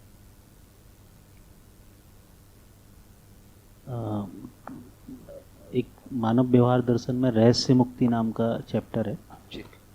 उसमें एक टॉपिक दिया है कि एक बुलेट है, मानव अपनी तथा अन्य मानव, देव मानव, दिव्य मानव, देवात्मा व दिव्यात्मा की प्रेरणा से, अनुग्रह से तथा अनुकंपा से अध्ययन पूर्वक जागृत होना चाहता है, जिससे वह भी देवत्व और दिव्यत्व की प्राप्ति करे। ये अनुग्रह और अनुकंपा क्या है? देखिए, मदद कई प्रकार की रहती है, इसको अनुग्रह और अनुकंपा बोल रहे हैं। जैसे पता ना कि बाबा जी को उनके गुरुजी ने बोल दिया कि गृहस्थ आश्रम में रह के भजन करो। कहने को तो उन्होंने एक लाइन बोला, कोई भी आदमी गुस्सा हो जाता कि मैं गया था मैंने शादी नहीं करूंगा बोलने, बोला शादी करो, फंसा दिया गुरुजी ने। तो एक आदमी वो भी सोच सकता था, लेकिन देखिए गुरुजी ने बोला और फाइनली ये दर्शन में वो प्रमाणित हुए उसी लाइन के कारण। वो लाइन नहीं होता तो शायद बाबा जी साधु बन गए होते, उनके छोटे भाई तो साधु ही बन गए थे। ठीक है, अब इसको क्या बोलोगे? वहां गए तो वहां जाने के बाद गुरुजी ने बोला अमरकंटक चले जाने, नर्मदा किनारे। और वहां जब गए तो बोले लगातार ऐसी घटनाएं होती रही जिससे हमारा साधना में मन लगा रहा। जैसे एक दिन शुरू दिन सांप दिख गया, सांप का और उसका क्या ये है पता नहीं संयोग, लेकिन परंपरा में जो रूढ़ी है कि सांप बड़ा शुभ है, सफेद सांप दिखना बड़ा शुभ है, सुगंध आ जाना, तो उनको एक लग गया कि चलो कुछ दिन चल गया। कुछ दिन में गुरुजी मिल गए, सपने में ही मिले, और गुरुजी ने पूछा कि तुमको ये जगह सूट किया? तो और प्रेरणा बनी, नहीं गुरुजी हमको देख रहे हैं। जब वो आदमी तंग करने लगा, जो पैसा ले गया था तंग करने लगा, मतलब उनके विचार ही तंग करने लगे, तो गुरुजी आके बताए। इस प्रकार की घटनाएं लगातार होती रही है और हर एक की जिंदगी में होता है कि कोई ना कोई आता है और उसके आगे का रास्ता दिखाता है। होता तो आदमी ही है, जैसे एक आदमी चाय मांग के चला गया, चाय पिला के चला गया, है ना, कोई एक घटना। तो ऐसी घटनाएं लगातार होती रहती, और इनमें से कुछ के लॉजिक समझ में आते हैं, कुछ के लॉजिक समझ में नहीं आते। तो जैसे हम लोग भी बाबा जी से मिले, कोई ऐसा हमारा कोई ऐसा मतलब प्रवृत्ति ही नहीं था कि बाबा जी से मिलना था, मिल गए अचानक। मिलना भी बड़ा अचानक हुआ और उसके बाद फिर मन भी लग गया। तो ये हमारी इच्छा से हुआ मुझे नहीं लगता है, मतलब मैं इतना ज्यादा डिटरमिन्ड आदमी हूं, मुझे कभी नहीं लगा जिंदगी में जैसा रहा। नहीं, वो तो बाबा जी से मिलने के बाद अमरकंटक गया, उसके पहले नहीं गया, बाबा जी से मिलने गया था। तो ऐसी घटनाएं हो जाती हैं जिसकी कोई श्रृंखला है, एक के बाद एक जुड़ जाती है और ऐसा लगता है कि ये चीजें कोई बिल्कुल प्लान्ड है ना। तो इस पर विश्वास होने लगता है कि नहीं, हमारे साथ लोग हैं, हमारे साथ और बड़े लोग हैं, हमारे गुरुजी हैं, गुरुजी के गुरुजी हैं, मतलब एक धीरे धीरे हम अब लगते हैं कि उस हम छत्र छाया में हैं और ये चीज स्वीकार होता है। जी भैया, एक पुरुष जिसको एक व्यक्ति जिसको समाधि संयम प्राप्त हो गया है, वो उसका शरीर जब मर जाता है, जब वो शरीर छोड़ देता है, फिर अपना जब चला जाता है, शरीर से अलग हो जाता है, तो वो कितने, तो क्योंकि उसे समाधि हो चुकी है, संयम उसको हो चुका है, तो क्या वो फिर से इस मानव शरीर में फिर से आना चाहता है, या फिर वो बिना शरीर के रहता है, या फिर वो किसी दूसरे और विकसित मस्तिष्क वाले शरीर को किसी दूसरे भूगोल पे या कहीं पे, अगर इससे विकसित तो कहीं नहीं, पहली बात तो ये नहीं है। दूसरा, बाबा जी हर बार यही बोले कि जो जागृत हो जाए उसका जब मन तो वो शरीर ले सकता है, वरना बिना शरीर के रहता है। बाकी लोग भी रहते हैं बिना शरीर के, और अजागृत भी तो बिना शरीर के घूमता है। तो मतलब जागृत शरीर नहीं लेगा ऐसी कोई बात नहीं है, जागृत का जब इच्छा हो शरीर ले लेगा।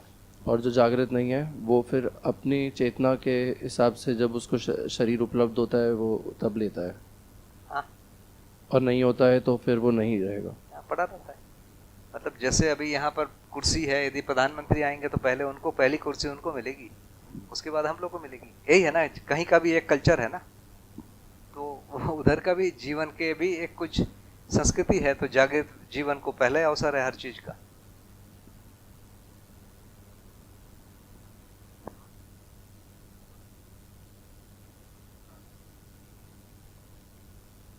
जो भ्रांत शरीर है, वो शरीर छोड़ दिया, उसके बाद नया शरीर धारण करने के लिए वो कुछ चूज कर सकता है, या जैसी उसकी अवस्था रहती है पुरुष चूज तो करता है, पर चूज करने के बाद मिलेगा। जैसे मैं प्रधानमंत्री का पद चूज कर लिया, मुझे मिल जाएगा? चूज कर लिया, मिल जाएगा क्या? मैं किसी घर में जाना चाहता हूं, मिल जाएगा? नहीं मिलेगा। तो चूज करना एक बात है, योग्यता होना भी कोई बात है। तो योग्यता के साथ ही कोई अवसर मिलता है। ऐसी परिस्थिति में वो नया शरीर किस बेस पे, किस आधार पे धारण करता है? देखिए, अभी जब जीते समय, जब उसका शरीर छूटते समय, जब उसका ये होता है जिसको स्व प्रभावीकरण बोलते हैं, उस समय वो किसी चीज को अच्छा, किसी चीज को ये बुरा ऐसा मानता है, स्वरूप कुरूप मान के वो आगे के लिए परिस्थिति तय करता है। तो सबसे पहले वो वहां जाता है जहां पर वह उनका परिवार है, या जिसको वो परिवार स्वीकारता है, तो वहां चला जाता है। वहां जब अवसर आता है तो वहां उसको मिलता है। ऐसा नहीं है कि मतलब तत्काल शरीर धारण करे, या यदि अवसर हो तो मिल जाता है तत्काल। यदि श्रेष्ठ जीवन है तो, और वो चाहे तो उनको जहां चाहे वहां मिलता है। जैसे दिव्य मानव यदि चाहे कहीं, तो उनको हर जगह मिल जाएगा, जब चाहे तब मिल जाएगा। लेकिन जो एकदम भ्रमित है वो चाहेगा तो उसको नहीं मिलेगा। तो वो ही है ना एक चीज।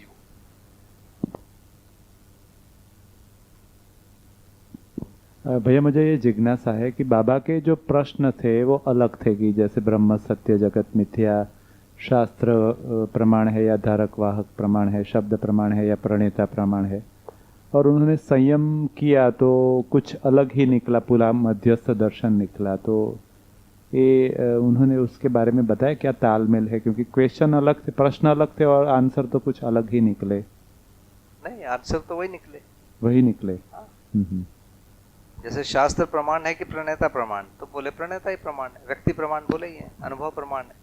व्यक्ति प्रमाण को भी 3 भागों में बांटा, व्यवहार प्रमाण, अनुभव प्रमाण और प्रयोग प्रमाण।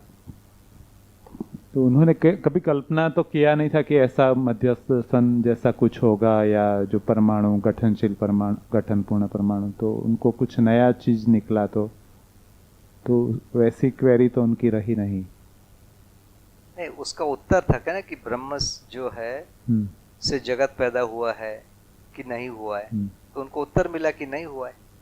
अस्तित्व नित्य वर्तमान है, ये व्यवस्था है, ये व्यवस्था में जीना है, ये सारी चीज आई। तो उस प्रश्न के उत्तर में ही तो सारे दर्शन आए। ठीक है।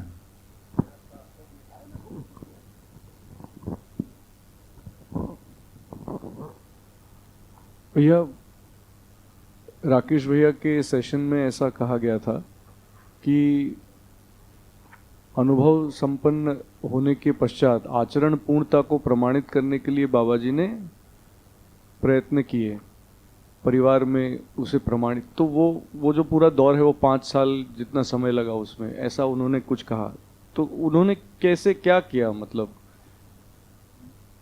वर्तमान समय में उनकी परिवार में जो और उनकी सामाजिकता में जो उनकी भागीदारी थी, उस अपने आप को कैसे संजोया उसमें, उसके बारे में उन्होंने कुछ कहा, उस प्रोसेस के बारे में? देखिए, पहले जो जीना बताया कि एक आदर्शवादी विधि से जीना था, उसमें बहुत बड़ा भाग इसको छूना, उसको नहीं छूना, इसको खाना, उसको नहीं खाना, ऐसे बहुत सारी चीजें थी ना। उसको उन्होंने मॉडरेट किया, माने कोई भी व्यक्ति उनके साथ उठ बैठ सके वैसा उन्होंने आचरण को पहले बनाया। पहले मुश्किल है, ये जो आदर्शवादियों के यहाँ आप गुरुजी के पास जाओ, वो वहाँ बैठेगा, गुरुजी ऊपर बैठेंगे, वो पूरा एक सिस्टम था पूरा, है ना। उसको उन्होंने पूरा बदला। तो वैसे खान पान को भी बदला, सोने के उठने के जो एकदम सुबह 3 बजे 2 बजे उठो, और वो सब को बदल के काफ़ी मॉडरेट उस जगह कर दिए उसको ना। कोई भी घर में आ सकता है, जाति धर्म भाषा इन सब चीज़ों को उन्होंने बंद किया। तो ये किया। खेती पर उन्होंने थोड़ा विशेष ध्यान दिया, खेती को बढ़ाया, अच्छे ढंग से किया। लोगों के आने जाने वाले प्रक्रिया शुरू किया, पहले आते जाते नहीं थे। तो ऐसे जो भी जरूरत होती है सामाजिकता के लिए उसको किया।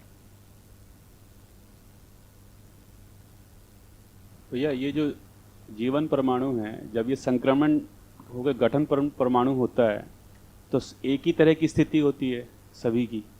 तो फिर ये जो जानवर शरीर को चलाता है और सेम अगर मानव शरीर को चलाता है, तो ये फिर कल्पनाशीलता में अंतर कैसे जाता है, या कोई और वो है कि मतलब अपग्रेडेशन होता है कुछ उसका? जानवर के शरीर को जब चलाता है तो उसमें मन जो है एक्टिव रहता है और बहुत थोड़ा सा विचार। जब इच्छा काम करने लगती है तब वही वो मानव शरीर में आ पाता है, नहीं तो मानव शरीर में नहीं आ पाएगा। जिसकी इच्छा नहीं है, जिस चित्रण प्रक्रिया जिसकी एक्टिव नहीं हुई है, वो मानव शरीर को नहीं चला पाएगा। तो उतना जीवनी क्रम में होता है, तभी वो मानव शरीर को चलाने आता है। भैया जी, जैसे अब तक हम जो आस्था में जो मानते हैं, हनुमत बाबा, साईं बाबा जी, जो भी हमारे ये आस्था बनी हुई है, तो अब जब व्यापक को समझा तो उनको हम कहाँ स्थान दें? देखिए, कोई भी बाबा वो तो कोई मनुष्य है, जागृत कोई जीवन है। हो सकता है जागृत हो सकता है समाधि तक पहुंचे हो सकता है ध्यान में हो। अरे कोई ना कोई अच्छाई तो होगी ना भाई। किसी व्यक्ति के साथ हम आस्था कर रहे हैं, उसमें कोई अच्छाई होती ही है। बिना अच्छाई के तो कोई आदमी होता ही नहीं, तो कोई अच्छाई होगा ही। तो इसका मतलब वो कभी न कभी यहाँ इस धरती पर रहे हैं और वो इस जागृति को, परंपरा को चलाने के लिए सहायक रहे हैं। हाँ, जैसे बाबा जी भी तो उसी परंपरा से आए ना जी, तो उस परंपरा से मदद तो हुई है भाई। जो भी बोला कि मनुष्य को मार के नहीं खाओ, माने उसने कोई बड़ी बात बोली ना।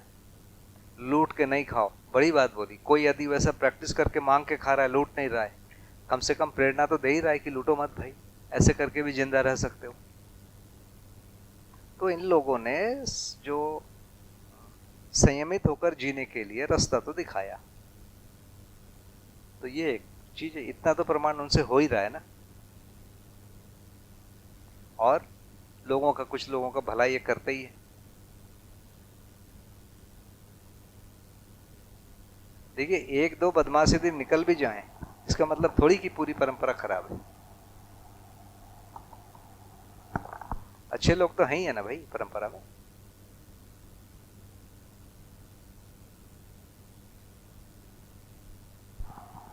हाँ भैया, इधर शाबाश।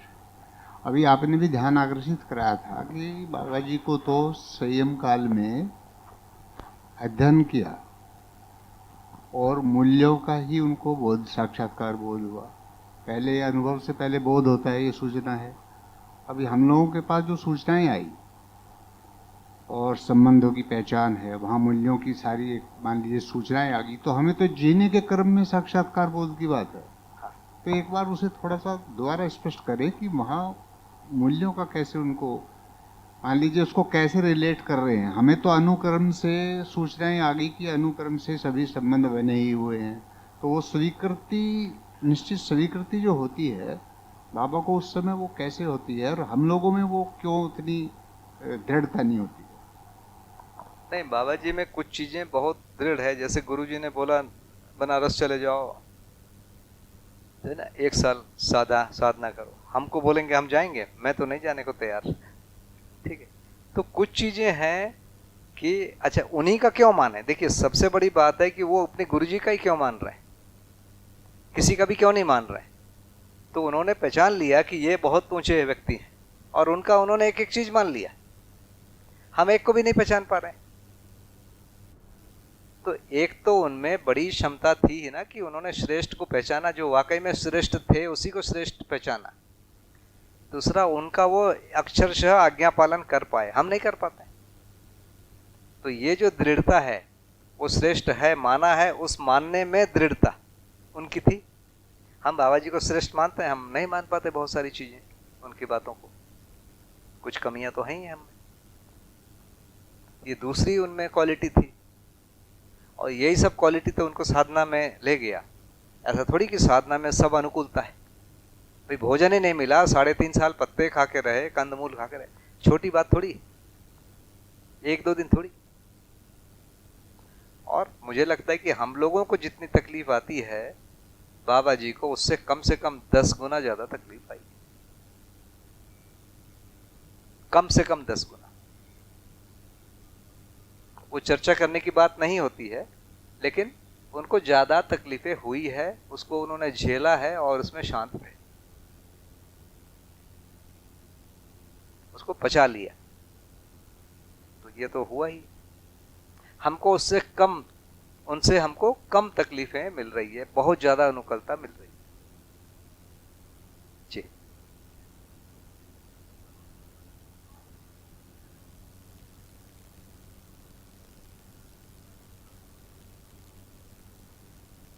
मानव को मानव शरीर ही मिलता है और यदि कोई चाह ही ले कि गधा घोड़ा चाहिए तो कोई रोक भी नहीं सकता।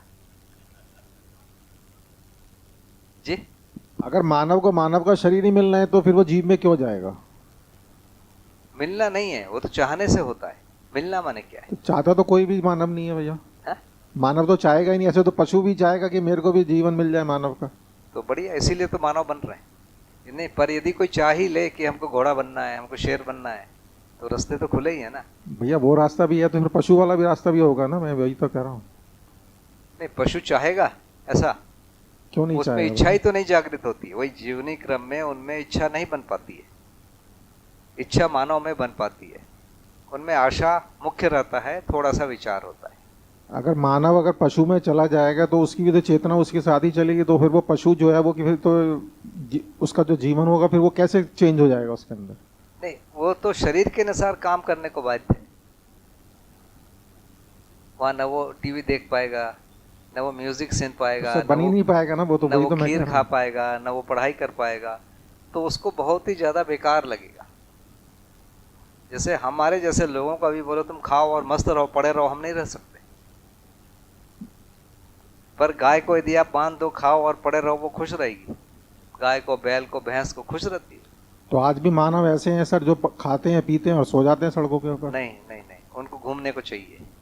बहुत से ऐसे मानव है जी, देखने को मिल रहे हैं। यदि है तो फिर उनको मौका मिल सकता है उधर। चांदनी चौक में गुरुद्वारे के बाहर इतनी जनता के अंदर खड़े होते हैं भिखारी लोग, और सुबह चाय मिलती है गुरुद्वारे से, चाय पीते हैं, खाना खाते हैं, 2 रोटी दाल मिलती है। उसके बाद में फिर वो जाके सड़कों पे सो जाते हैं। उनको फिर वही लाइन खड़ी हो जाती है। हमारे जैसा कोई दूसरा भाई होता है, हमको सुबह चाय पिलाता रहता है। वो क्या, फिर वो भी तो मानव ही हुआ ना सर? नहीं भैया, थोड़ा ध्यान से देखिए। वो क्या 16 घंटे 18 घंटे सोता है, 20 घंटे सोता है? देखिए, हम थोड़े समय के लिए 2-4 लोगों को देख के एक आदमी की पूरी जिंदगी सोच रहे हैं। उसका पूरा दिन सोचने जाएंगे तो ऐसा नहीं है। खाना खाने के बाद तो कोई कितने घंटे सो सकता है भाई। देखिए नींद नहीं आती तो लोग गांजा भांग ये सब पीते हैं ताकि नींद आए, नींद को बढ़ा सके। काफी मेहनत करना पड़ता है, सोने के लिए भी काफी मेहनत करनी पड़ती है लोगों को। तो ऐसा नहीं है जैसा हमको दिखता है। कुछ लोग हैं कम मेहनत से खाने मिल जाएगा खाने के बाद इनके अलग अलग कार्यक्रम होते हैं।